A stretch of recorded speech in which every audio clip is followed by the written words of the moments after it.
ასევე მინდა რომ წარმატებული საღამო გისურვოთ და ვფიქრობ რომ დღევანდელი შეხვედრა ბევრად უფრო საინტერესო იქნება თქვენთვის, რადგან რაღაცა პრაქტიკული და ესეთი წესებს ვისწავლით თუ როგორანაირად შეიძლება რომ დავიცვათ რაღაც გარკვეული საფრთხეებისგან თავი.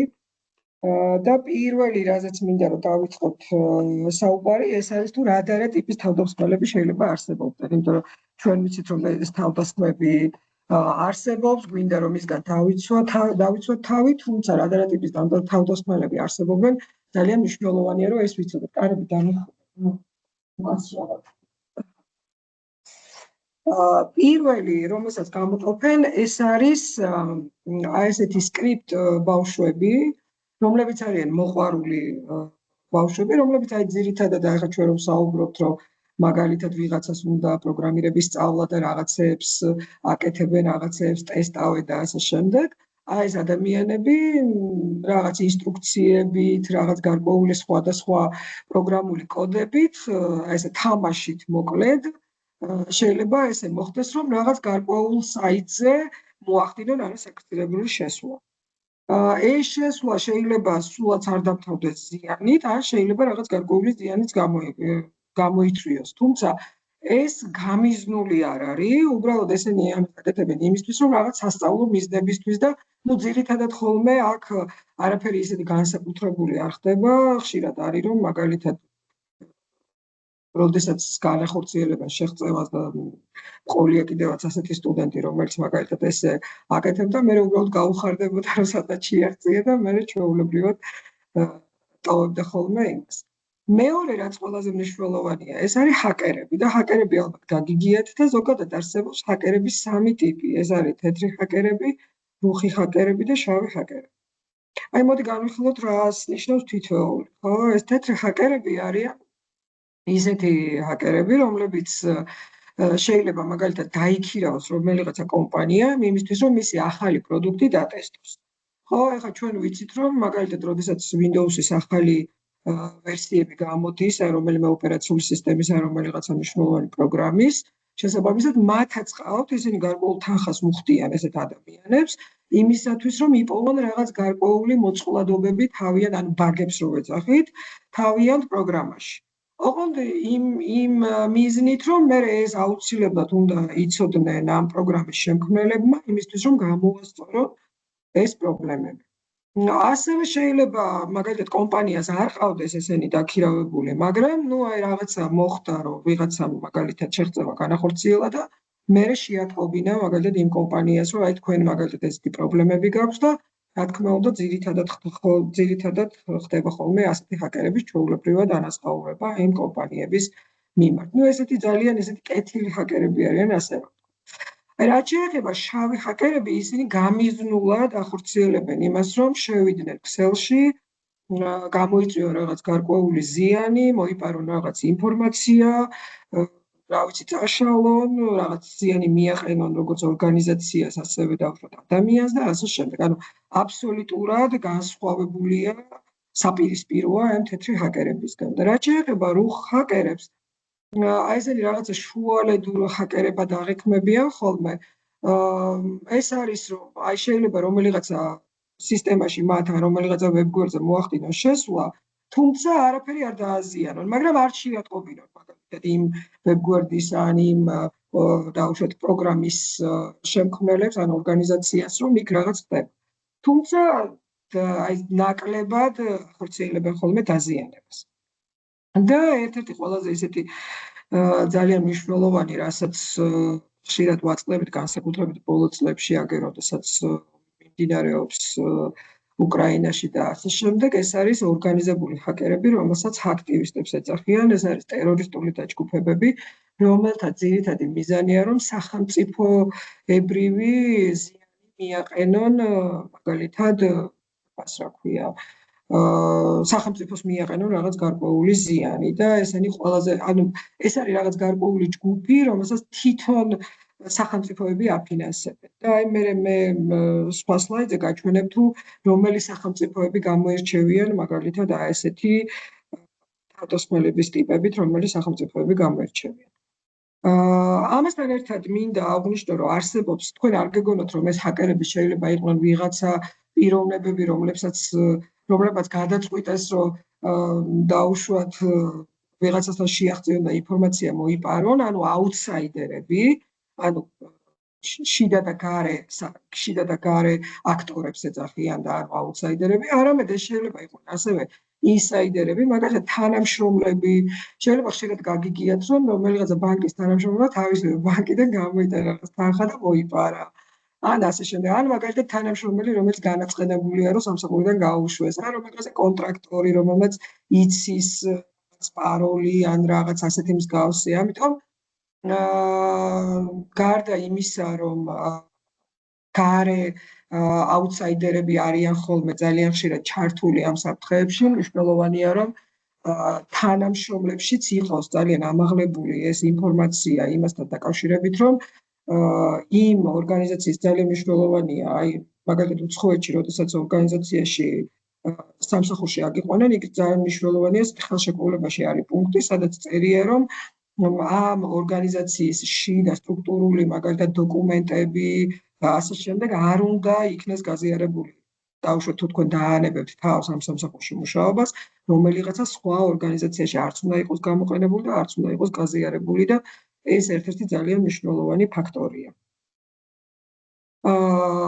რა არის ზოგადად მავნე პროგრამული უზრუნველყოფა, ხო? ანუ როგორც ახორციელებენ ესენი შემოჭრას ჩვენს გარემოში, ანუ ჩვენს კომპიუტერში, ჩვენს რაღაცა ტელეფონებში და ასე შემდეგ, ხო? ზოგადად აი მავნე პროგრამულ უზრუნველყოფას მთლიანად ეწოდება malware და მისი ძირითადი დანიშნულება არის, რომ შემოიჭრას, ანუ ჩვენს არასანქცირებულად შემოიჭრას, ოღონდ მინდა დავამატო აუცილებლად ჩვენს რაღაც გარკვეულ მოწყობილობებში და ძირითადი მიზანი ეს არის, რომ მონაცემები მოიპაროს, ან გაანადგუროს მონაცემები, ან შეცვალოს მონაცემები, შუად კრიპტაცია გაუკეთოს, მერე გამოსასყიდი მოიპოვოს და ასე შემდეგ. ანუ ჩვენ აი მე თქვენ შემდეგ განახებთ რაღაც სხვადასხვა გარკვეული ტიპის ვირუსები, ანუ რას წარმოადგენენ და რა ტიპის ვირუსებია, უბრალოდ ერთი არის ძალიან მნიშვნელოვანი, რომ აქვე მინდა აღვნიშნო, რომ რადგან ქართულ სივრცეში არ გვაქვს ეს ქართული ლექსიკონი განსაკუთრებით ტერმინოლოგიური, ამიტომ აი ამასაც ახლა მავნე პროგრამული უზრუნველყოფას კი ვეძახით, მაგრამ ზოგადად malware არის ქართულ სივრცეში ესეთი დამკვიდრებული ტერმინია რა და მინდა ვთქვა, რომ ძალიან ბევრი ცდელობა იყო, რომ ტერმინოლოგიურად რაღაც ქართული ტერმინები შემოეტანათ ხოლმე, მაგრამ ძალიან რთულია დღესდღეობით მაინც. მე არ ვიცი გახსოვთ თუ არა ქართული Windows-ი რო შემოვიდა, არ ვიცი ბავშვებმა თუ იცია, მქონდა ესეთი ეს რა ქვია, თუ გახსოვს იაზონ, მაგალითად პიქტოგრამებს ერქვა, ეცა მალსახნობი და სამუშაო და ძალიან ისეთი უცნაურად აღიქმებოდა ეს მომხმარებლებისთვის და ფაქტიურად ვერ დაიმკვიდრა თავი საქართველოშიც კი. და ეს ძალიან ცუდია რაღაც დონეზე. თუმცა მაინც მიმაჩნია, რომ ქართული ტერმინოლოგია უნდა იყოს და მე ვნახავ, რომ არ გვაქვს და ამიტომ ინგლისურად მომიწევს რაღაც გარკვეული ტერმინების ნახვა. ახლა აი აქ წარმოდგენილია ის ლიდერი სახელმწიფოები, რომლებიც ლიდერობენ სწორედ აი ამ კიბერ შეტევებით და მინდა აღვნიშნო, რომ პირველ ადგილზე გახლავთ რუსეთი.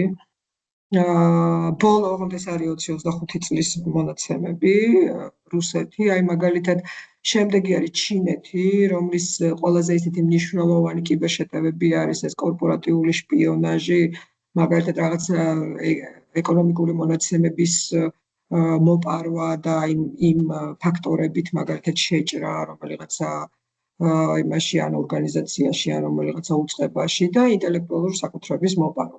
აი რაც შეეხება ირანი, მაგალითად ირანი გამოირჩევა სწორედ ამ აქტივისტებით. ირანი ერთ-ერთი სახელმწიფოა, რომელიც აფინანსებს ასეთ ორგანიზაციებს, ტერორისტულ ორგანიზაციებს, რომლებიც ძალიან ბევრ სხვადასხვა ტერორისტულ აქტს ეწევიან.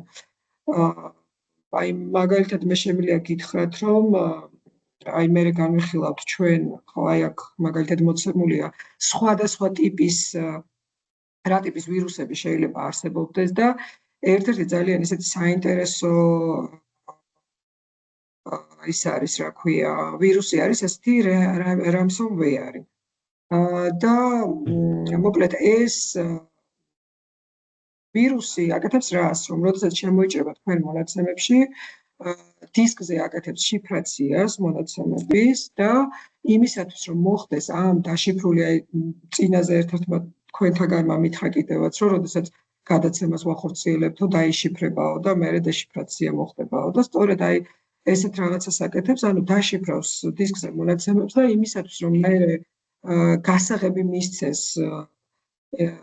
იმას, რომ დაუშვათ წაიკითხოს თავისი მონაცემები, აი ამ გასაღების მიცემისთვის ითხოვს რაღაც გარკვეულ გამოსასყიდს და 2019 წელს ესეთი ამერიკაში სხვათა შორის მოხდა არ ვიცი ხა იეზოს ემახსოვრება ალბათ და ბავშვებს არ ვიცი ახსოვთ თუ არა ესეთი კიბერშეტევა გაზის მილსადენზე და 16 შტატში ფაქტიურად გაითიშა გაზის მიწოდება იმის გამო რომ რაღაც ეს ხალხი მარჩავარდნილი იყო რაღაც გარკვეულ იმაში გამოაცხადეს მოკლედ ის რა ქვია მას მოკლედ ეს ხალხი ჩაკეტეს სახში გამოსვლა აუკრძალეს და სადღაც 9 მილიარდამდე გადახდა მოითხოვეს ამ დაჯგუფებამ იმისთვის რომ მიეცათ აი ეს გასაღები და კოდი იმისთვის რომ დაუშვათ მერე ეს ინფორმაცია აღედგინათ და მინდა გითხრათ რომ ვარაუდობენ რომ ეს ირანის გაკეთებული იყო თუმცა დღემდე არ იციან ვისი გაკეთებულია იმიტომ რომ ეს თანხა მოითხოვეს კრიპტოში და მოგეხსენებათ რომ ხა კრიპტოში როცა გადარიცხავ იქ ვერც ადგენ რა ანგარიშთან ვის ანგარიშთან ხო და ამიტომ იქნება ძალიან ძნელია მოკლედ ეს შერჩათ ვიღაცებს მიუხედავად იმისა რომ თვლით დღესაც თვლით ყველანი რომ ამერიკა ტექნოლოგიაში ერთ-ერთი წამყვანი ქვეყანაა და უსაფრთხოებაში და ასე შემდეგ მათაც ვერ შეძლეს რომ მაგალითად დღემდე მოეძიათ ის აქტივისტები რომლებმაც მაგალითად ეს გააკეთეს. პენტაგონის საიტი არ გატეხა 12 წლის ბავშვმა მე ის სამსახურში აიყვანეს. ისაც და სხვადასხვა საქართველოშიც იყო. აი წინაზე ვსაუბრობდით ჩვენთან 2008 წელს ომის დროს რომ საიტები გაითიშა 18 წლის ბიჭი მე სხვათა შორის ტელევიზიაშიც იყო პუტინმა დაასაჩუქრა რომ ეს შეტევები რო გააკეთა და დაუშვათ ეს ქართული საიტები რო გათიშა და რაღაცა ფულადი ჯილდოც გადასცა და ეხლა ზუსტად არ ვიცი თუ სადმე ამუშავებს მაგრამ ვიცი რომ ეს ჯილდო გადასცა ძალიან ესეთი დიდი ზარზეიმით ტელევიზიით და ასე შემდეგ ძალიან საინტერესოა ასევე ეს spyware-ი რომელიც ეძებს ხოლმე თვითონ მომხმარებლების კრედენშალებს, ანუ პასვორდებს, პაროლებს და იმის შეუძლია გადასცეს მესამე მხარეს. სხვათა შორის მინდა გითხრათ, რომ ჩვენც გქონია სამსახურში ამის გამოცდილება. ეხლა განსაკუთრებით ეხლა თქვენ ყველანი სწავლობ და მაგალითად ლექტორს თავისი კომპიუტერი აქვს და ბავშვებს თავისი, ხო და ამ ბავშვებმა ამ ლექტორის კომპიუტერში ჩაწერეს მოკლედ ეს პროგრამა და აიმახსოვრეს ლექტორის მეილის პაროლი და ეს რა ქვია შეინახეს და მერე ნახეს მაგალითად ისინი ტესტები რაც უნდა მოსულოდათ დასკვნით გამოცდაში თუმცა ნუ ისე მოხდა რომ მერე იმდენად რაღაცა აშიტირებულები იყვნენ ამით რომ ძალიან გავრცელდა ეს ამბავი და მერე ისე მომდეთ რომ მოკლედ ყველას ნოლი ქულა დაეწერა და ამაში და მერე ახლიდან მოუწიათ ამ გამოცდის ჩაბარება თუმცა ამას წახერხება ხო აი ერთ-ერთი საინტერესო არის კიდე მაგალითად EdWare-ი ეს EdWare-ი არის როდესაც აი ხშირად შეიძლება მოხსნათ რომ რაღაც კინოს უყურებთ ან რაღაცას უყურებთ და უცბად რაღაცა რეკლამა ამოხტება ან თავისით გაეშვება და ასე შემდეგ აი ეს არის რომ რაღაც არასასურველ პროგრამას გიტვირთავს რეკლამის საშუალებით მაგალითად და რა არის თვითონ ვირუსი ხო აი მაგალითად ერთ-ერთი ძალიან მნიშვნელოვანი არის ვირუსის შეტევა ეს ვირუსი არის პროგრამა რომელიც ძალიან მნიშვნელოვანია იმით რომ მოყვება ფაილებს, აი შეიძლება მაგალითად CD ან USB რომელიღაცა იმით დისკით მოხდეს თქვენი კომპიუტერის დაინფიცირება, მაგრამ ცუდი და აი ყველაზე ისეთი გამორჩეული მას აქვს ის, რომ მას შეუძლია თავის რეპლიკაცია. ანუ თუ კი სადმე მე აი ლოკალურ ქსელშიც თუ არის ეს კომპიუტერი ჩართული, თუ ნუ გლობალურში აღარ ვიძახი, ლოკალურ ქსელში ჩართული ყველგან ვრცელდება და აბსოლუტურად აზიანებს მთელ ქსელს. და აი მაგალითად შემდეგ საიტზე აი მოცემულია თუ როგორ ხდება ვირუსის გავრცელება. აი ერთი არის რომ დაინფიცირდა რაღაც გარკვეული ადგილები და მეორეს არის ნაჩვენები რომ მაგალითად 19 საათის შემდეგ როგორ არის დაინფიცირებული მთელი ეს მსოფლიოში რაღაც კონტინენტები აი ამ რა ქვია ვირუსით. COVID-ზე სწრაფად ვრცელდება, ესე იგი. კი, COVID-ზე სწრაფად ვრცელდება. COVID-ზე შეგვიძლია რომ რაღაცა ის გავიკეთოთ. ხო, თუმცა ნახეთ ყველაზე მნიშვნელოვანი არის ის რომ ეხლა ხშირად შეხვედრია ხო ესეთი ვირუსული პროგრამები, მაგრამ თავდაპირველად ყოველთვის არის და რა ვიცი, მეც ზოგი იძახის მითიაო და ზოგი იძახის ნამდვილიაო, მაგრამ მეც რაღაცა ჯერა ამის რომ პირველად სწორედ ვირუსი იმისთვის შეიქმნა მანუფაქტურული ხრიკი იყო, რომ მე ვიღაცას იგივე კომპანიას ანტივირუსი გამოეგონებინა და გაიყიდა რაღაც გარკვეულ თანხად რა. ეხლა ჩემ დროსაც მე რომ თქვენ ხელა ვიყავი, იყო რაღაც გარკვეული აღარ მახსოვს რა ერქვა იმ ვირუსს, მოკლედ მეხსიერებას აზიანებდა მთლიანად ოპერატიულ მეხსიერებას და ოღონდ მე იგი რაღაცა კომპანიამ გამოიგონა ანტივირუსი და იყო მაგაზე საუბარი, რომ სწორედ იმ კომპანიის გავრცელებული იყო მაგალითად ეს ვირუსი და კასპერსკის აბრალებდნენ სხვათა შორის მაგნაირი მაქინაციებს. კი, სხვათა შორის კასპერსკის ამბრალებდნენ და მე იმიტომ არის რომ კასპერსკის ანტივირუსების გამოყენება ძირითადად მაინც შემცირდა და მაინც Windows Defender-ზე გადავიდა ყველანი რა, რატომღაც უფრო საიმედოდ მიიჩნიეს Windows Defender. თუმცა ზოგადად ახლა იმის გამოყენება ძალიან კარგია ანტივირუსის და ჩვენ ამაზე მე ვისაუბრებთ რა თქმა უნდა. ეხლა საიდან უნდა ველოდოთ მაგალითად აი ამ საფრთხეებს, ხო ეხლა ვიძახით რაღაცა ვირუსი ესე, მაგრამ საიდან შეიძლება რომ ეს ვირუსი მაგალითად შემოიჭრას ჩვენს მოწყობილობაში, ხო? ნუ ერთ-ერთი ყველაზე გავრცელებული არის ელექტრონული პოსტა და ხანდახან მეც მქონია რომ რაღაცა მივიღებ ძირითადად არ გვაქცევ ყურადღებას ვისგან რა როგორ და შეიძლება გავხსნა. ასევე აი როგორც მაგალითად შეიძლება იყოს ნებისმიერი მედია მატარებელი, მაგალითად CD, DVD, მაგალითად დაინფიცირებული თქვენს კომპიუტერში ჩაადოთ, ან USB და ასე შემდეგ. ასევე ძალიან საყურადღებოა Facebook-ი და Skype-ი, ვებგვერდები, მაგალითად განსაკუთრებით ისეთი ვებგვერდები, რომლებსაც არ აქვს უსაფრთხოების მხარდაჭერა.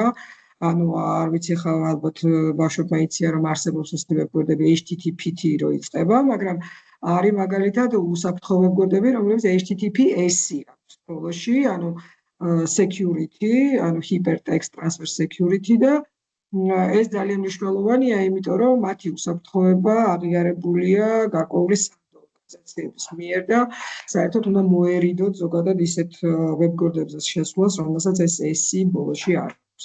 ამაზე კიდევ მე მაქვს რაღაც პატარა სლაიდი და იმაზეც გაჩვენებ. ასევე ძალიან მნიშვნელოვანია მაგალითად ისეთი პროგრამები, რომლებიც არ არიან ლიცენზირებული. ხა მართალი გითხრათ, ხა მეც მქონია რა, ვიცი ხა იაზონ არ ვიცი ქსელებში თუ დაგჭირვებია, არის ესეთი NC2, NC3 ესეთი პროგრამა ძალიან საინტერესო network simulation-ის პროგრამა არის, თუ გამოგიყენებია, ხა packet tracer-ი კი ლიცენზირებულია, მაგრამ და მეც მაგალითად რაღაცა საკმაოდ ისეთი სოლიდური თანხა ღირს და რაღაცაზე დამჭირდა, ანუ ანალიზს. ხო, ფასიანია.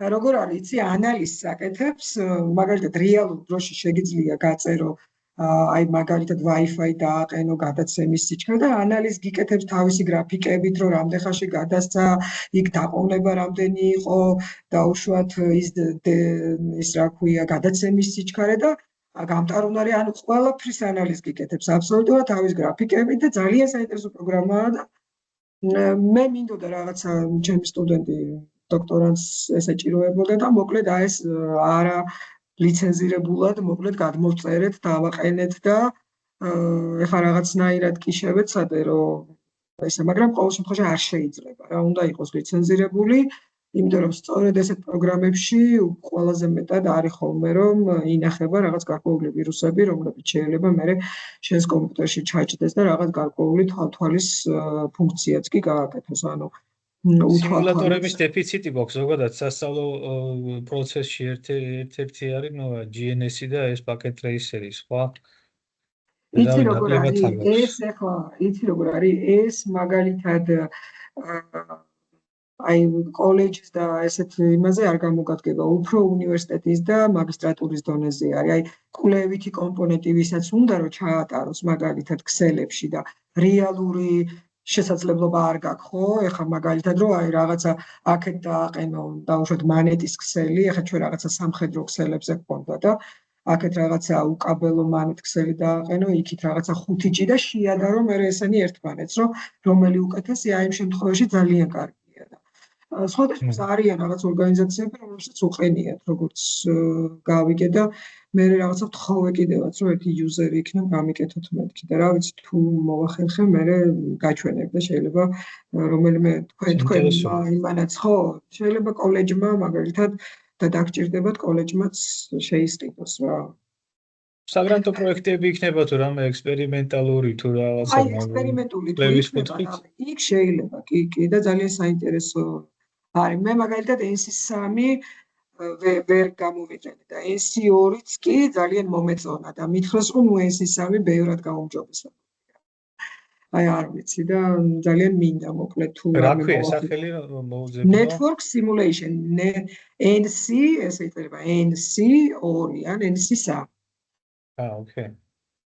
და ძეგლია და ასევე ძალიან მნიშვნელოვანია კიდევ აი ეს პაროლები, ხო? ანუ პაროლებზე ჩვენ მე კიდე დამატებით ვისაუბრებთ და აი რანაირად შეიძლება მოხდეს ეს ყველაფერი. ან ჩვენ ასე თუ ისე ვისაუბრეთ, მაგრამ ნახეთ გარდა ამისა, ახლა ჩვენ ვიცით რომ მაგალითად exe ფაილებს უნდა ვერიდოთ, ხო? ეს გამშვებ ფაილებში, იმიტომ რომ რაღაცა ფაილი თუ არის, რომელიც მომივიდა და რომელიც exe-ია, ვიცი რომ არ უნდა გაუშვა, იმიტომ რომ ის ყველაზე მეტად შეიძლება შეიცავდეს რაღაც საფრთხეს, მაგრამ შეიძლება ეს საფრთხე იმალებოდეს ისეთ იმაში, რა ქვია, ფაილებში, როგორც ეს ფაილებია მაგალითად ჩვეულებრივი JPEG-ა სურათის ფაილი, ან ნებისმიერი Office-ის ფაილი, Office-ის პროგრამების Excel იქნება, Word-ი იქნება, თუ დაუშვათ Acrobat Render-ი და ასე შემდეგ, ნებისმიერი აი ამ ფაილში შეიძლება იმალებოდეს. თინაკრავაცა ჩავირთ. ხო, ეხლა რა არის სოციალური ინჟინერია? ანუ ჩვენ ხშირად ვწმენია, ხო, სოციალური ინჟინერიაზე და ეს არის ძირითადად, ესაც რა თქმა უნდა ერთ-ერთი მეზეთი თაღლითური ის არის, რა ქვია, რომელიც ძირითადად მიმართულია იმისკენ, რომ გამოძალოს ვიღაცას თავისი პირადი მონაცემები. ანუ ეს იქნება საბანკო მონაცემები, შეიძლება იყოს რაღაც გარკვეული საპასპორტო მონაცემები და ხშირად არის ხოლმე რომ მაგალითად შეიძლება იფიქრო რომ საპასპორტო მონაცემები დიდი არაფერი, მაგრამ თქვენი საპასპორტო მონაცემებით მე შეიძლება სადღაც დარეგისტრირდეს ადამიანი და რაღაც გარკვეული ქმედება ჩაიდინოს. ამიტომ ძალიან მნიშვნელოვანია ამასაც მოუფრთხილდეთ. მეც მქონია შემთხვევა, მაგალითად მომსვლია რაღაც წერილი, რომ ვიღაცა მილიონერი, ვიღაცა თურმე რომელიც დაიღუპა და იქ თურმე მილიონები რო დარჩა და თუ შეიძლება რომ ხო, $10 გადმორიცხეთო და მე რაღაცაო და ნუ მოკლედ. ძალიან უნდა მიაქციოთ ესეთ იმას ყურადღება და კვლევები აჩვენებენ, რომ მაგალითად 57% თვითონ აი ამ შეტევების არის ასოციალური ამ ფიშინგის შეტევა. ეხლა როგორ ხვდებით ზოგადად, აი როგორ უნდა მივხვდეთ ჩემ კომპიუტერი დაინფიცირებულია თუ არა, ხო? პირველი ეს არის, აი რომ ძალიან ჩვეულებრივად მუშაობთ, ძალიან მოგწონთ თქვენი კომპიუტერი, ყოფილი ხართ თქვენი ოპერატიული და მეხსიერები და ასევე პროცესორი და ასე შემდეგ. დაინახავთ რომ ძალიან შენელდა მაგალითად თქვენი კომპიუტერის მუშაობა. ან მაგალითად ხშირად ხდება რაღაც გარკვეული ეს pop-up ფაჯრები, როგორ უნდა ვთქვა ქართულად, უბრალოდ მცურავი ფაჯრი. თუ რაღაცა. ბავშვებისთვის ალბათ არ არის უცხო ახლა ეს. ფანჯრების უცბად ამოხტობა განსაკუთრებით არის ხოლმე ეს იმაში, რა ქვია, ინტერნეტს რო უყურებ უცბად ეს რო არის ჩართული ხო თამაშებში და ეს შეიძლება გახდეს მაგალითად. ასევე შეიძლება უცბად გაიხედოთ და მთავარი გვერდი თქვენ დაუნებურად უცბად რაღაც შეცვლილი გახვდეთ. ან ხშირად მოხდეს, რომ რაღაც გარკვეული თამაშზე ან გარკვეულ პროგრამაზე ან იმაზე უცბად ერორს გაძლევთ და ეს რა ქვია, აი ეს ერორიც ხშირია ეს ერორების გამოტანაც ერთ-ერთი ნიშანია იმისა, რომ თქვენ კომპიუტერში რაღაც ხდება. და ამიტომ ძალიან მნიშვნელოვანია, რომ ამას მიაქციოთ ყურადღება. და რა არის ზოგადი წესები, რაც შეიძლება რომ მაგალითად ჩვენ ასეთი რა ქვია, მივიღოთ წესად, რომ უზრუნველყოთ ჩვენი მონაცემების და ჩვენი კომპიუტერების უსაფრთხოება, ხო?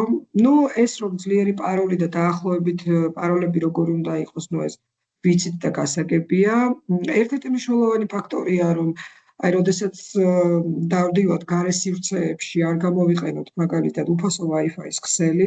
შეგვიძლია, იცით როგორ არის, შეგიძლიათ გამოიყენოთ, მაგრამ კატეგორიულად არის მაგალითად მითითება იმაზე, რომ ასეთი ქსელიდან არ გააკეთოთ რაღაც გადარიცხვები, არ შეხვიდეთ რაღაც თქვენ პირად ანგარიშებზე და ასე შემდეგ, რომ იქ მაგალითად არ მოხდეს ვიღაცის მიერ თქვენი ინფორმაციის იმ დროს გაუფლება.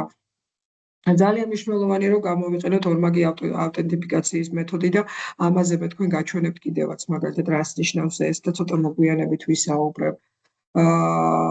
ძალიან მნიშვნელოვანია, რომ ეს მივაქციოთ ჩვენ მეილებს და მოსულ წერილებს ყურადღება, რომ არ გავხდეთ მაგალითად ეს ცნობილი ერთ-ერთი შეტევის ფიშინგის მსხვერპლი.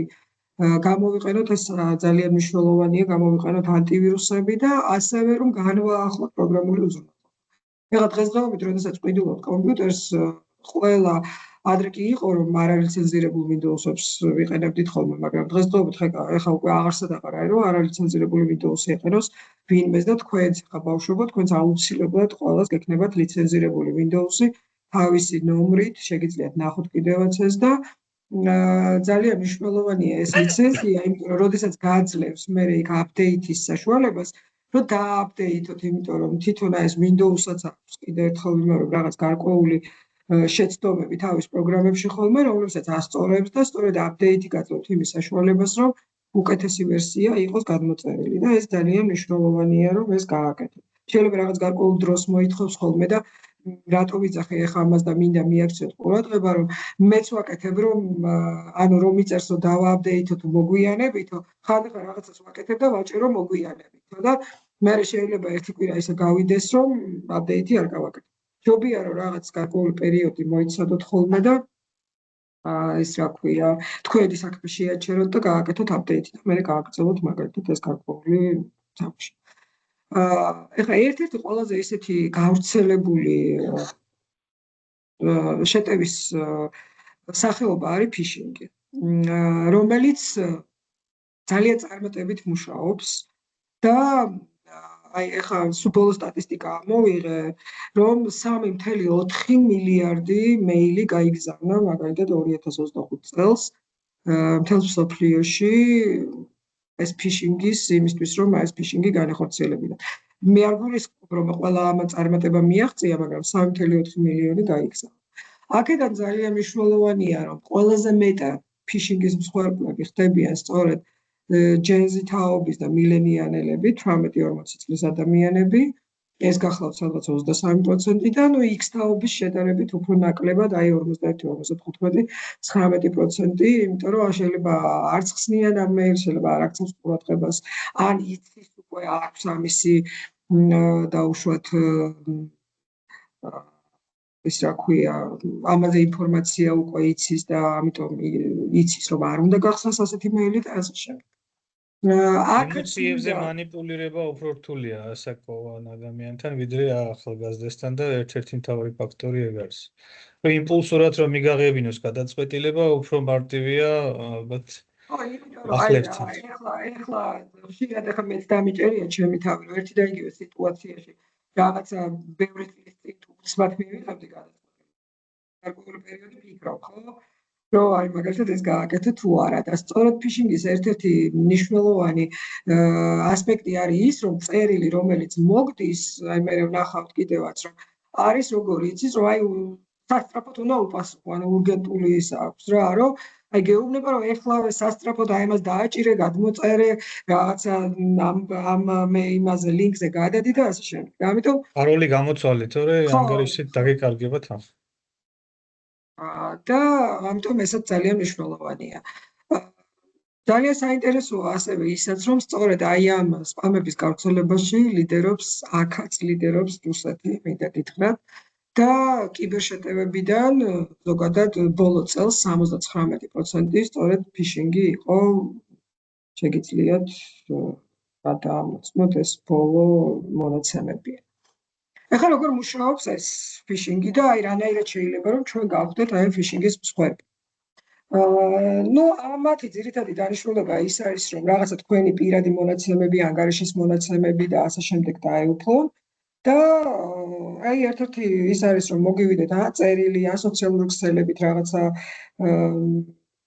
მიმოწერა მოგივიდეს, ან მობილურ აპლიკაციაზე გამოგიგზავნონ, ან შეიძლება დაგირეკონ სატელეფონო ზარი და გთხოვონ რაღაცა ინფორმაციის გაზიარება. ხო, ეს არის ძირითადი მონაცემები, რომელსაც იყენებენ მაგალითად ფიშინგისთვის ეს ჰაკერები. და აი მაგალითად როგორ შეიძლება ამოვიცნოთ საეჭვო ელ-პოსტა, ხო? აი რამოდენიმე ესეთი ის არსებობს გარკვეული წესივით, რასაც უნდა მივაქციოთ ყურადღება და პირველი ეს არის თუ საიდან მოგდის მაგალითად მეილი. ძალიან მნიშვნელოვანია, რომ თვითონ იმ მეილის დასახელებაში, რომელშიც წერია, რომ ვისგან მოგვიდა, უნდა ემთხვეოდეს სათაური და ეს მეილის გამომგზავრნი, აი მაგალითად ახლა მე თუ გავაგზავნე ვიღაცასთან წერო მაგალითად ნანა, დავშვათ GTUG, ხო? მაგრამ თუ წერია ნანა და მე რაღაცა ისეთი უცნაური კომპანიის სახელი და ასე შემდეგ, ანუ რაღაცნაირად შეიძლება დაგაეჭვო, ამან რომ ეს შეიძლება არ იყოს მაგალითად გამომგზავრის სახელი. ანუ მე რომ ვიღაცას ვწერ, ბოლოში უწერო პატივისცემით ნანა და ასე შემდეგ, ხო, ამას წერს. ეს შეიძლება ასეთ მეილში ასე არ ეწეროს და იქ ძალიან ისეთი სწრაფად რეაგირებადი ტექსტი იყოს, ბოლოში თავისი ლინკით, რაღაც ფაილით, რომლის ჩამოწერასაც გთხოვთ და ასე შემდეგ. ასევე ნახეთ ძალიან დიდი ყურადღება უნდა მიაქციოთ ლინკს. ხა აქ სპეციალურად გამოვიტანე აი ეს მაგალითი. ნახეთ, აი აქ ლინკი არის მოცემული, რომელზეც გეუბნებათ რომ გადადითო, მაგრამ თქვენ თუ ამ ლინკზე უბრალოდ მაუს მიიტანთ, ნახეთ, აი აქ აბსოლუტურად ის ლინკი კი არ გამოვა და იმ ლინკის დასახელება, არამედ სულ სხვა მონაცემი გამოდის იქ. და ამითაც შეიძლება დაკვირვებულმა ადამიანმა მიხვდეს, რომ ანუ ის ლინკი აბსოლუტურად სხვა ლინკია და ის მეორე შეიძლება იყოს იმ ჰაკერის სერვერი, რომელზეც მაგალითად მე შეიძლება განახორციელო შესვლა. ამიტომ აი ასეთ მონაცემებს ძალიან უნდა მიაქციოთ ყურადღება. ასევე უნდა მიაქციოთ ყურადღება, რომ ანუ ძალიან სწრაფ ქმედებას მოითხოვს, მაგალითად ეს წერილი, რომ მალევე უნდა იმოქმედოთ ამ წერილზე და მალევე გააკეთოთ ეს ყველაფერი და შეიძლება იყოს მაგალითად ასევე რაღაცა ფაილი მიბმული, რომელიც უნდა ჩამოტვირთოთ მაგალითად თქვენ კომპიუტერში. სწორედ ესეთი ფაილების და რაღაც გარკვეული სხვათა შორის სარეკლამო სხვადასხვა პროგრამების გადაწერის შემდეგ შეიძლება მოხდეს ისე, რომ მოხდეს მაგალითად ისეთი პროგრამული ვირუსის დაყენება, რომლებიც განახორციელებენ თვალს, მაგალითად კამერაში ჩართავენ. სხვათა შორის ერთ-ერთ სტუდენტს ჰქონდა საბაკალავრო პროგრამა ამაზე, რომ მეილს უგზავნიდა მეორეს, რომ აჩვენებდა როგორ აკეთებდა და მე იქ ირთვებოდა მაგალითად კამერა და ყველაფერს აჩვენებდა იმ ოთახში რა ხდებოდა, ანუ იმ რასაც უყურებდა მოკლედ კომპიუტერის კამერა, მეორე კომპიუტერი და ყველაფერს ხედავდა. ანუ ძალიან მნიშვნელოვანია აი ამ წესების დაცვა და ძალიან ყურადღებით უნდა იყოთ, როდესაც მოგივათ მეილი. ასევე ძალიან მნიშვნელოვანია მაგალითად, როდესაც გიგზავნია სოციალური ქსელით რაღაც ინფორმაციას და გადაამოწმოთ, რომ მაგალითად ნამდვილად იმან გამოგიგზავნოთ თუ არა, ხო? სხვათა შორის ბოლოს იყო რაღაცა მესენჯერში აგზავნიდნენ რაღაცას ძალიან ბევრი ის იყო მე ებლოკებოდათ ეს მესენჯერი უბრალოდ აღარ მაქვს რაღაც სურათი თუ რაღაცა იგზავნებოდა და თუ იმ და ანუ გთხოვდა რომ ის გადაგეზიარებინა მე კიდე ვიღაცისთვის ან უკან თუ პასუხს დაუბრუნებდი უკვე ის რა ქვია დაინფიცირებული იყავი ამიტომ აი ესედაც ვიღაცა დაგირეკოთ რომ რაღაც თანხა ჩამირეცხე და მე შეგიძლიათ რომ უკან იმასქნათ რა ქვია უთხრათ რომ ამ სახელი გვარი გითხრან ან თავის ვინაობა გაგანდონ ამიტომ აი ესეთი საკითხების დაცვა ამ შემთხვევაში არის ძალიან მნიშვნელოვანი აი აქ არის ჩამოწერილი ის ძირითადი საკითხები რომელიც ეხება სწორედ ფიშინგს და თუ როგორ უნდა ამოიცნოთ კიდევ ერთხელ ვიმეორებ ეს არის რეალური გამომგზავნი რომელიც შეიძლება სულაც არ იყოს ის ვინც მე წერილში ბოლოში წერს რომ ეს მე ვარო სწრაფი ქმედება რომელსაც მოითხოვს წერილი შეიძლება იყოს არა პირადი მისალმება ესე თბილი რომ მოგესალმებინა ანა როგორ ახარ და ასე შემდეგ არამედ ზოგადი მისალმება სენსიტიური ინფორმაციის გამოთხოვა ეს ყველაზე ესეთი მნიშვნელოვანი ფაქტორია ამ შემთხვევაში რომ შეამოწმოთ კიდევ ერთხელ ვიმეორებ ლინკის რეალური მისამართი ანუ ლინკთან როდესაც მიიტანთ აი მე გაჩვენებთ მაგასაც რო გადავალ იმაზე რა ქვია რაღაც პრაქტიკული მინდა განახოთ და ამ მონაცემის ნახვას და რაღაც ესეთი უცნაური შინაარსი რომელიც აქამდე არ მიგიღია და ასევე გარკვეული დანართის სახით შეიძლება იყოს რაღაც სურათის გადმოწერა შეიძლება იყოს ფაილის გადმოწერა და ასე შემდეგ ეს არის ის ძირითადი 7 ეს რა ქვია პუნქტი რომელიც ეხება სწორედ იმას თუ როგორ უნდა ამოვიცნოთ ფიშინგი ასევე ძალიან მნიშვნელოვანია მაგალითად თუ როგორ უნდა დავიცვათ თავი სოციალურ ქსელისგან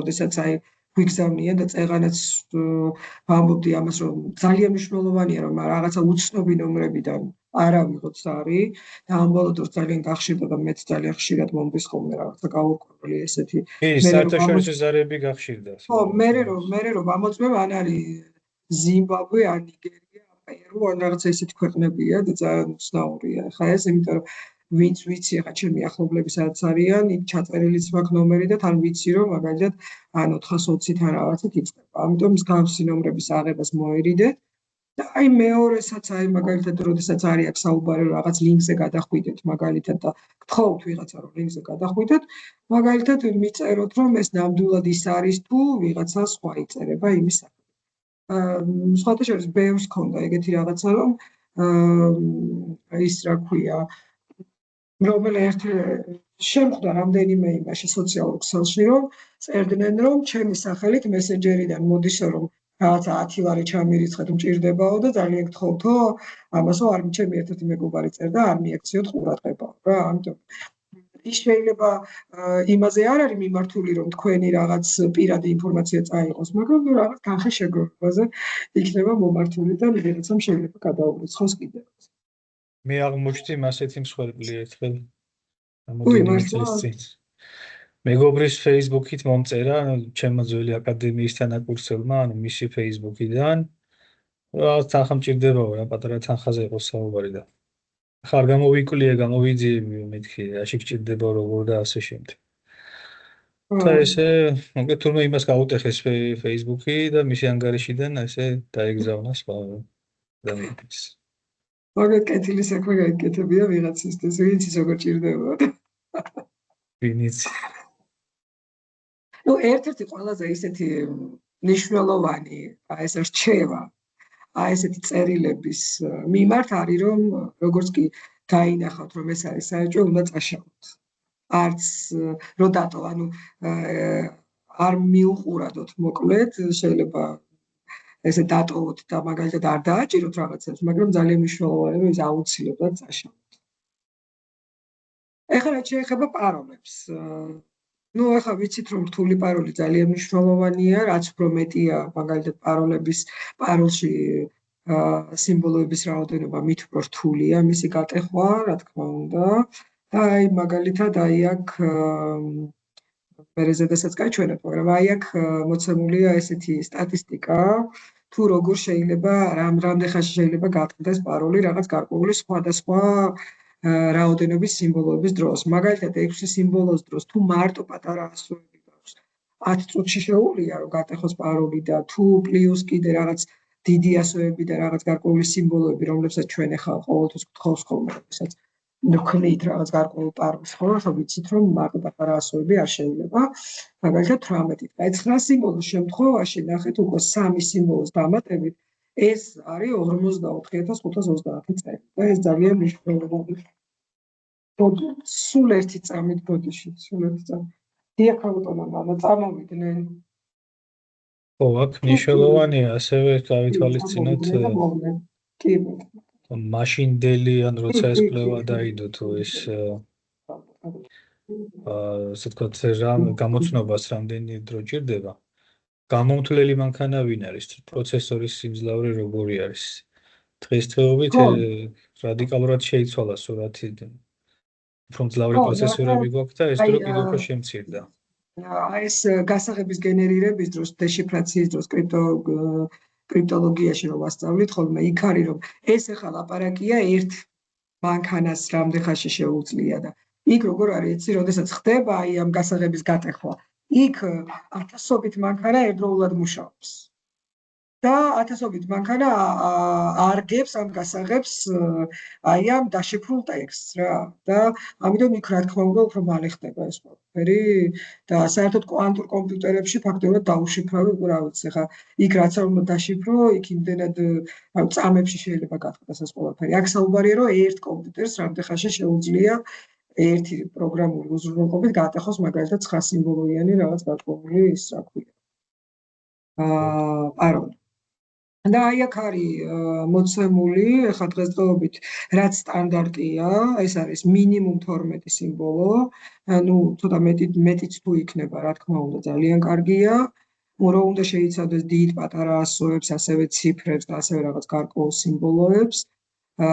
და ძალიან მნიშვნელოვანია, რომ ახლა სამწუხაროდ ახლა თქვენ გეუბნებით ხოლმე, მაგრამ სამწუხაროდ ხშირად ისე ხდება, რომ მეც დაუშვათ 2 მეილი მაქვს და ორივეზე ერთდროულად პაროლს ვაყენებ ხოლმე რა და ეს არ არის კარგი და არ არის მიზანშეწონილი ჯობია რომ ყველა სხვადასხვა მეილზე თუ ყველა სხვადასხვა Facebook-ზე და ასე შემდეგ სხვადასხვა მეილი გქონდეთ, სხვადასხვა პაროლი გქონდეთ. რა თქმა უნდა ასევე მნიშვნელოვანია რომ არ გამოიყენოდეს დაბადების თარიღი, ტელეფონი და ასე შემდეგ რაც ყველაზე ესეთი მარტივია გასატეხად. და აი აქ მაგალითად ახავე არ ვიცი, ერთი წამი მე მგონი არ მაქვს გაზიარებული მთლიანი ეკრანი. და აქ ქართულ იმას აქვს გაკეთებული ძალიან კარგი პროგრამა. დაიცადე ერთი წუთი მთელ ეკრანს გავაზიარებ, სულ ერთი წამით ბავშვებო.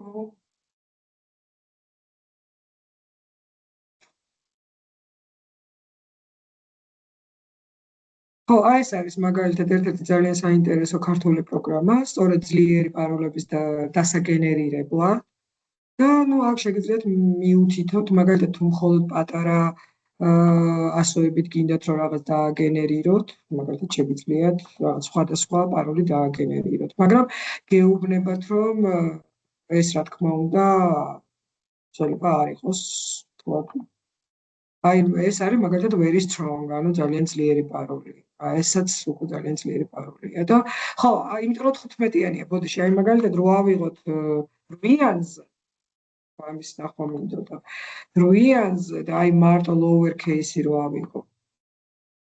ну ეს ექნება ძალიან სუსტი პაროლი.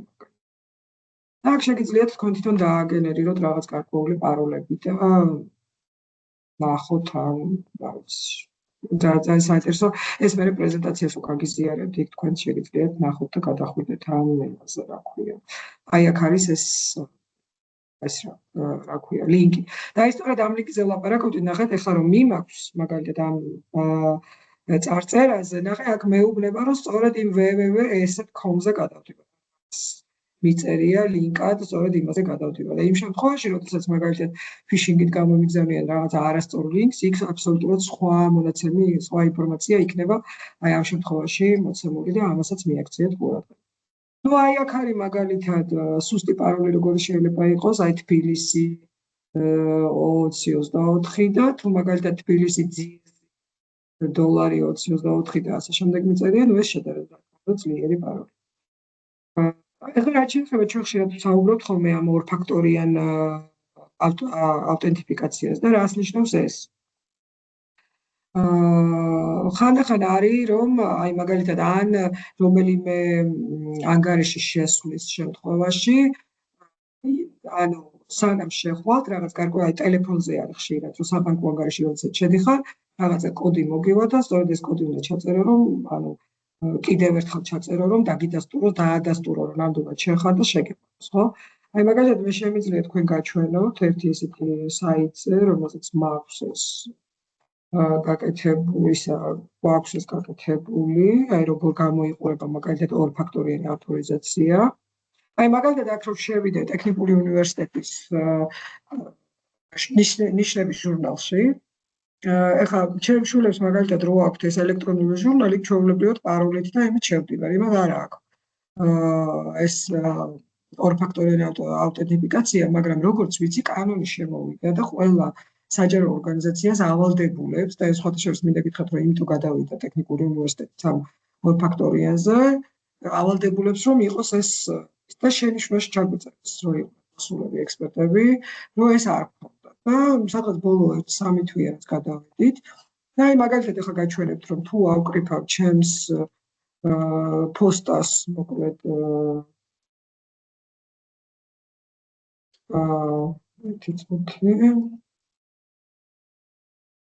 პაროლს იმისათვის რომ შევიდე ნახეთ აი ამ მონაცემებში ნახეთ მეუბნება რომ ეს იმისათვის რომ შევიდე კიდევ რაღაც დამატებით კოდს თხოვს ანუ ჩემი პაროლი არ არის ნახეთ მისთვის საკმარისი ამ კოდს მომთხოვს ან მობილურზე ან მაგალითად ელექტრონულ პოსტაზე ნუ მე რომელსაც მიუთითებ დაუშვათ კოდის მოთხოვნას გავაკეთებ აი ახლა მაგალითად მომივა კოდი ტელეფონზე და ალბათ ხმას თქვენს გაიგებთ 8642 აი 8642 და მხოლოდ ამის შეყვანის შემდეგ მომცემს უფლებას რომ შევიდე. ნუ ეს შემიძლია ეს ანუ თქვენ როდესაც აყენებთ მაგალითად ამ ავტენტიფიკაციას შეგიძლიათ მიუთითოთ რომ მაგალითად ან მეილზე მოგივიდეთ ან ტელეფონზე და ეს ერთ-ერთი კიდევ ძალიან მნიშვნელოვანი დაცვის ფაქტორია ამ შემთხვევაში.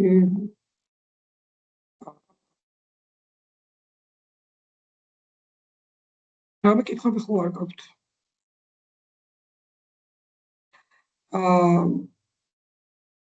ეხლა საჯარო ინტერნეტის გამოყენებაზე ბევრს არ ვილაპარაკებ, იმიტომ ვიცი რომ შემდეგზე ლაპარაკებს გარკვეულ საკითხებზე ამასთან დაკავშირებით. ანუ აი ეს უკაბელო ქსელების და ზოგადად ქსელების დაცვა და შეჭრის განუსაფრთხოება როგორ მოხდება. უბრალოდ აი გამოგიტანეთ ძირითადი სტატისტიკა თუ როგორ ხდება მაგალითად გამოყენება საჯარო ქსელების ანუ ეს დანომრის მიხედვით და ანუ ყველაზე მეტი გამოყენება და ის არის რა თქმა უნდა რესტორნებში და კაფეებში და ამიტომ კიდევ ერთხელ ვიმეორებ რომ ამ შემთხვევაში ძალიან მნიშვნელოვანია რომ მოერიდოთ ისეთი ინფორმაციის გაზიარებას აი საბანკო ანგარიშებში შესვლას რომელიც მოითხოვს თქვენი პირადი ინფორმაციის შეყვანას. ნუ აი აქაც არის მაგალითად გარკვეული წესები თუ როგორ უნდა გაუფრთხილდეთ ჩვენს თავს და ასევე ჩვენს მოწყობილობებს დაინფიცირებისაგან. ნუ ერთ-ერთი არის რომ სანამ სადღაც მიუერთდები სწორედ საჯარო ქსელებზე ლაპარაკი რომ დაფიქრდეთ. ამ შემთხვევაში რა თქმა უნდა უმჯობესია რომ გამოიყენოთ თქვენი მობილური ინტერნეტი რომელიც გაქვთ ის ბევრად უფრო უსაფრთხოა ეს ლაპარაკობ 4G 5G და ასე შემდეგ ამ LTE მაგალითად სწორედ აი ესეთი საჯარო ქსელებიდან არ უნდა განახორციელოთ მაგალითად რაღაცის ყიდვა, შოპინგი, საკრედიტო ბარათის გამოყენება ამაზე ვისაუბრეთ. ხშირად რომ განაახლოთ თქვენი ოპერაციული სისტემები, უნდა გამოიყენოთ ძლიერი პაროლები, როდესაც ხო მნიშვნელოვანია რომ ეს HTTPS-ი გამოიყენოთ ასევე და ძალიან მნიშვნელოვანია კიდევ რომ აი ავტომატური აი ეს Bluetooth-ი გქონდეთ ხოლმე გამართული. აი ხშირად არის Bluetooth-ი ჩართული გაქვთ, როდესაც სადღაც მიდიხართ. ხო თუ საჭირო არ არის, ჯობია რომ Bluetooth-ი გამართული გქონდეთ და ყოველთვის ამასაც ტელეფონზე და მიაქცევ რასაც ყურადღება.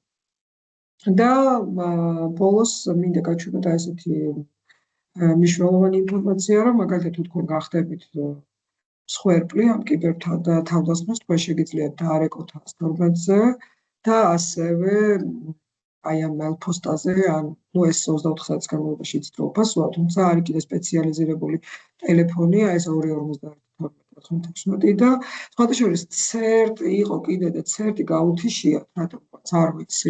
კიბერთავდასხმის ხო, არ ვიცი, ვეღარ მომძებნე, იცი, იმიტომ რომ 1-2 წლის წინ თუ 1 წლის წინ ფოთში მქონდა ტრენინგი და იმათ ვაჩვენებდი იქ რაღაცებს და ეხლა რომ გადავხედე რაღაცა საიტიც ვეღარ ვნახე და რა ხდებოდა არ ვიცი. და აი აქ არის ძალიან საინტერესო საიტი, სადაც მიმდინარე რეჟიმში ნაჩვენებია ჩვენი, ანუ ყველა ქვეყნების უსაფრთხოების ინდექსი როგორია და მოკლედ ჩვენ როგორც აღმოჩნდა და იცით აქ ამას CERT DGA GOG-ზე ხომ არ გადაერთენ, ეგენი? თუ ციფრული მმართველობის სააგენტო. ხო, შეიძლება მაგაზე გადაერთენ, მაგაზე აღარ მინახია. და ეს 61 ადგილზე ვართ, მოკლედ აი ამ კიბერუსაფრთხოების ინდექსით. და შემდეგ ასაოცრად, აქ რატომაც ამერიკა არ არის, არ ვიცი რატო, ვერ მივხვდი, რომ კანადა და ისინი არის, პირველ ადგილზე არის ჩეხეთი. და მართალი გითხრათ, ძალიან ისა გამიკვირდა, არ ველოდი. აი აქ შემიძლია, აი პირველზეა ჩეხეთი, მეორეზე კანადა, მაგრამ მე მაინც მგონია, რომ პირველზე ალბათ ამერიკა იქნება, აქ რო იყოს, უბრალოდ რატომღაც ამ საიტზე, ეს ნისტის საიტია, აი რა ქვია, ნაციონალური კიბერუსაფრთხოების ინდექსის საიტია და ამერიკა რატომ არ არის შეტანილი, მართალი გითხრათ, არ ვიცი. ეს რისი შეფასებაა ზოგადად ქვეყნის თავდაცვის უნარიანობა თუ? ხო, ანუ რამდენად იცავ კიბერუსაფრთხოების ინდექსი ეს მიხედვით, როგორ არის დაცული შენი ინფრასტრუქტურა ზოგადად მთელს ქვეყანაში რა, ქვეყნების ინდექსია და ყველაზე ესეთ დაცული ინფრასტრუქტურა ხონია ამ ჩეხეთს და ძალიან გამიკვირდა. და მერე კანადას. და ძალიან საინტერესო არის და სხვათა შორის ესტონეთზე წინ რო არის, ჩეხეთი ეს ცოტა უცნაური ამბავია. ხო, აი ჩეხეთი ძალიან გამიკვირდა და სხვათა შორის ეხლა ვეღარ მოვასწარი და ეხლა მე ძალიან ვაპირებ რომ ჩაუჯდე რა ხდება აქ რომ იმიტომ რომ ხა ჩეხეთი პირველად შევხვდა მინდა გითხრა რაღაც ძალიან ისეთი უცნაურად მომეჩვენა და ძალიან გამიკვირდა. მოკლედ ეს იყო ძირითადად რაც მინდოდა რომ მეთქვა, რა ვიცი თუ რამე კითხვები გაქვთ შეგიძლიათ რომ კითხოთ. მადლობა რომ მოიცალეთ და მომისმინეთ. ვიცი რომ თქვენს დაკავებულები ხართ, მაგრამ მადლობა ამისთვის და ძალიან გამიხარდება თუ რაღაცა პატარა წვლილი შევიტანე იმისთვის რომ თქვენი ცნობიერება ამემაღლებინა ამ მიმართულებით. რა თქმა უნდა, ძალიან საინტერესო იყო, ამაზე ალბათ უფრო მეტად დავფიქრდებით მე კიდე სხვადასხვა საკითხებზე. ეს ჩანაწერს მიტო ვაკეთებთ რომ პროექტს ასე ვთქვათ გამუდობითი ხასიათი იქნება. სლაიდებიც გინდა ხო რომ გაგიზია რომ სლაიდებს გამოგიგზავნე და მე შეგიძლია იქნება კი გაუზიარებ მე სტუდენტებს და ჩავუგდებ. ხო რომ იმიტომ რომ რაღაცა ის ლინკებიც არის რაღაცები და შეუძლიათ რომ გამოდიეთ.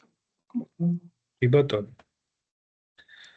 მოკლედ არის ჩანაწერიც იქ გვექნება და მომავალში თუ ვინც დღეს ვერ გვესწრება გარკვეული მიზეზების გამო შეუძლიათ ნახონ ჩანაწერი და ეს თემა აქტუალური იქნება უახლოეს მომავალშიც და კიდე რა ვიცი დიდების განმავლობაში ალბათ. და ეს რაღაც ვიტყვი კიდე ტინაზე რომ საუბრობდით, მოკლედ შაბათს შევთანხმდით ხელოვნური ინტელექტის ტრენინგზე, რომელიც ონლაინ ჩატარდება და შეგიძლია შენც და ბავშვებიც დიდი სიამოვნებით შემოხვიდეთ და მომავალ შაბათს თუ მომავალ შაბათს. არა და ზუსტ დროს მოგწერ. ეს მოკლედ ამ ტრენინგს ატარებს საქართველოში არსებობს ეს გაია, ასე იგი საქართველოს ხელოვნური ინტელექტის ასოციაცია და მოკლედ ეს კომპანია ეს ორგანიზაცია ატარებს ძალიან ძლიერი მძლავრი ორგანიზაცია მას აქვს თავისი კურსები სხვათა შორის ხელოვნური ინტელექტის მიმართულებით და ძალიან საინტერესო როგორც ვიცი რამდენიმე ადგილას და ჩაატარა და ძალიან მოეწონათ ბავშვებს და მინდა რომ ჩვენი პროექტის სიამოვნებით მე ჩავერთვები და გავაზიარებ კიდევაც ინფორმაციას, სადაც კი, ხო, ბავშვებიც თუ ჩაერთვებიან, ძალიან კარგი იქნება და ვფიქრობ, რომ ძალიან მოეწონებათ, იმიტომ რომ ხელოვნური ინტელექტიც ერთ-ერთი ძალიან მნიშვნელოვანია და მინდა გითხრათ, რომ სწორედ კიბერუსაფრთხოების მართვა ახლა დღესდღეობით ძირითადად გადადის იქით, რომ ხელოვნურმა ინტელექტმა მართოს ეს ყველაფერი, ქსელი გინდა, პროგრამული უზრუნველყოფა გინდა, მაგრამ მაინც ასე თუ ისე ბევრმა ქვეყანამ სამინისტროებიც ანდო ხელოვნურ ინტელექტს, მაგრამ არ გამოუვიდათ. ცოტა დღეს არ გამოვიდა, ხვალ გამოუვა. აი ჩვენ რომ ვანდოთ, მე მგონი უფრო კაი იქნება. ჩვენ ვერ ვანდობთ. მაგრამ ჩვენ ხო იცი, ხა გვიყვარს მინისტრობა და მოადგილეობა და ამიტომ მაგას ვერ დავდებთ. კარგით, მოკლედ. შენთან გავაზიარებ, მოკლედ და მე ჩათვლის საჭირო. მადლობა ბავშვებს. მადლობა გალბატონნა დღევანდელი უწურავ ინფორმაციისთვის. თუ ნებისმიერ საკითხზე ან უნივერსიტეტთან ან პროგრამთან დაკავშირებით რამე კითხვა გექნებათ, უპრობლემოდ შეგიძლიათ მე ჩემ მეილსაც გაგიზიარებთ და შეგიძლიათ მომმართოთ. ძალიან დიდი მადლობა Facebook ჯგუფსაც გვაქვს ჩვენი შესაძლებლობა და ვისაც გექნებათ სურვილი, რა თქმა უნდა, იქაც შეგიძლიათ. თამო სულდა მეგონი რაღაც. ზანეთ, აბა თამო ვიცი მე მაქვს კითხვა, წინა ლექციაზე თქვენ ახსენეთ ჰაკათონების შეჯიბრი რო არის. ხო და ანუ რეგისტრაცია მინდა და როგორ ხდება რომ მითხრათ? თქვენ რამდენი წლის ბრძანდებით? 15-ის. ხო, აი იაზონ ჩაუგდე რა ბავშვებს ის სარეგისტრაციო, მე რო გამოგიგზავნე. და შეგიძლიათ აი თქვენ მე არ ვიცი ხა თქვენი მაილი თუ მაქვს მე სარეგისტრაციო ლინკში, ანუ ლინკზე ვიც დარეგისტრირდა ამ პროექტში ჩართულობისთვის, მათი მაილები მაქვს. და ამ მაილებზე შემიძლია გავავრცელო. თუ ის იქ არ ახართ თქვენ დარეგისტრირებული, მე არ ვიცი შეიძლება უცხო პირიც არის. მაშინ თქვენ უნდა მომწეროთ ეს მაილი თქვენი პოსტა და გამოგიგზავნოთ. ჩატში იაზონ. მე ბატონო, აქაც შეიძლება. აქ ჩაუგდე და ყველა შეუძლია ნახოს, მაგრამ აქედან ვინც აქ არის. კი ბატონო, კი ჩავაგდე. მე რატომღაც ვერ ვხედავ ამ ისა ვერაფერს ვერ ვაკეთებ ამ ჩატს. იმას შვება რა ქვია, არ მაძლევს საშუალებას. არ არის პრობლემა, აი ესა ამოვიღებ ხა ლინკს და თუ გაქვთ სურვილი, მალევე დარეგისტრირდით, იმიტომ რომ უკვე ორშაბათიდან ვიწყებთ აქტიურად მენტორებთან ამ ჯგუფების მუშაობას და ანუ ეს მენტორები უკვე დააკვალიანებენ რა ტიპის აპლიკაცია ან რა ტიპის პროდუქტი. შენ არ გამოგიგზავნი, ანუ ეს როგორც ნახე, ხა მხოლოდ ერთი ფაილი არის გამოგზავნილი ლაბორატორიული და დაიცადე ხავ დამაცადე. ეხლავე გაგიზიარებ კიდევ. ერთი წამით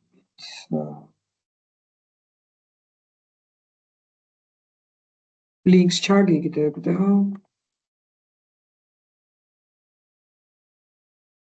ეს ლინკია და მონაწილეებად დარეგისტრირდნენ და ერთი წამის შესაძლებელი ხარია.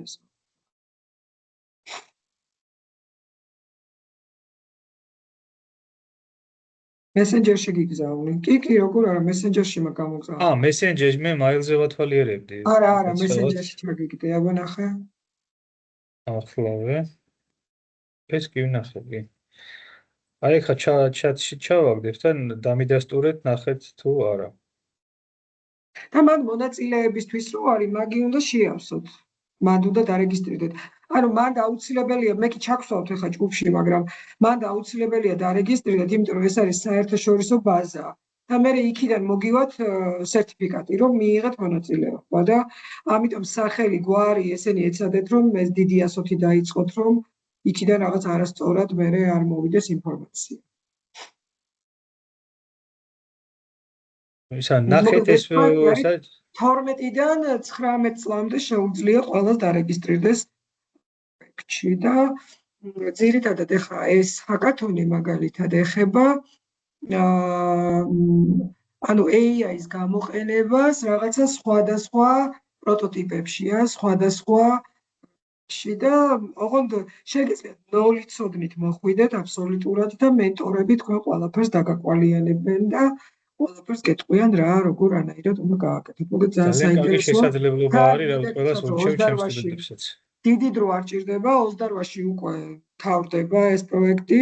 აი შეიძლება იდეის დონეზე საინტერესო იდეა წარმოადგინოთ, რომ ისაც კი მოხდეს ჟიურის გამარჯვებულში და სეულში ვატარებთ საქართველოს ეროვნულ უნივერსიტეტში, რა ვიცი თუ ჩამოხვალთ ადგილზევე და გვხვდებათ. ყველას ვინც იღებს მონაწილეობას, ყველას აქვს რაღაც პატარ-პატარა საჩუქრები, მაგრამ ნუ გამარჯვებულებს რა თქმა უნდა უფრო მეტად რაღაც გარკვეული ჯილდოები და პრიზები გვაქვს, მოკლედ იმათთვის და რა ვიცი თუ თან ჩამოხვალთ, მით უმეტეს კარგი იქნება. თუ არ ჩამოხვალთ, ჩვენ ვაძლევთ იმის საშუალებას, რომ ონლაინაც, ვისაც აქვს სურვილი, ონლაინაც ჩაერთოს ამ შემთხვევაში, ან ჰიბრიდულად ჩატარდება მოკლედ ეს პროექტი. მაგრამ თვითონ მზადების პროცესი, რა თქმა უნდა, ონლაინ იქნება. მე ვიძახი უკვე აი დასკვნით პროექტების წარდგენის დროს. დიდი მადლობა. კარგი თემა. მაშინ თქვენის ნებართვით დავხურავთ ევანდელ სესიას. ურმესი მადლობა თითოეულ თქვენთაგანს დამსწრეებს. ალბათ რომ ნანა და გემშვიდობებით მომავალ შეხვედრამდე. ნახვამდის.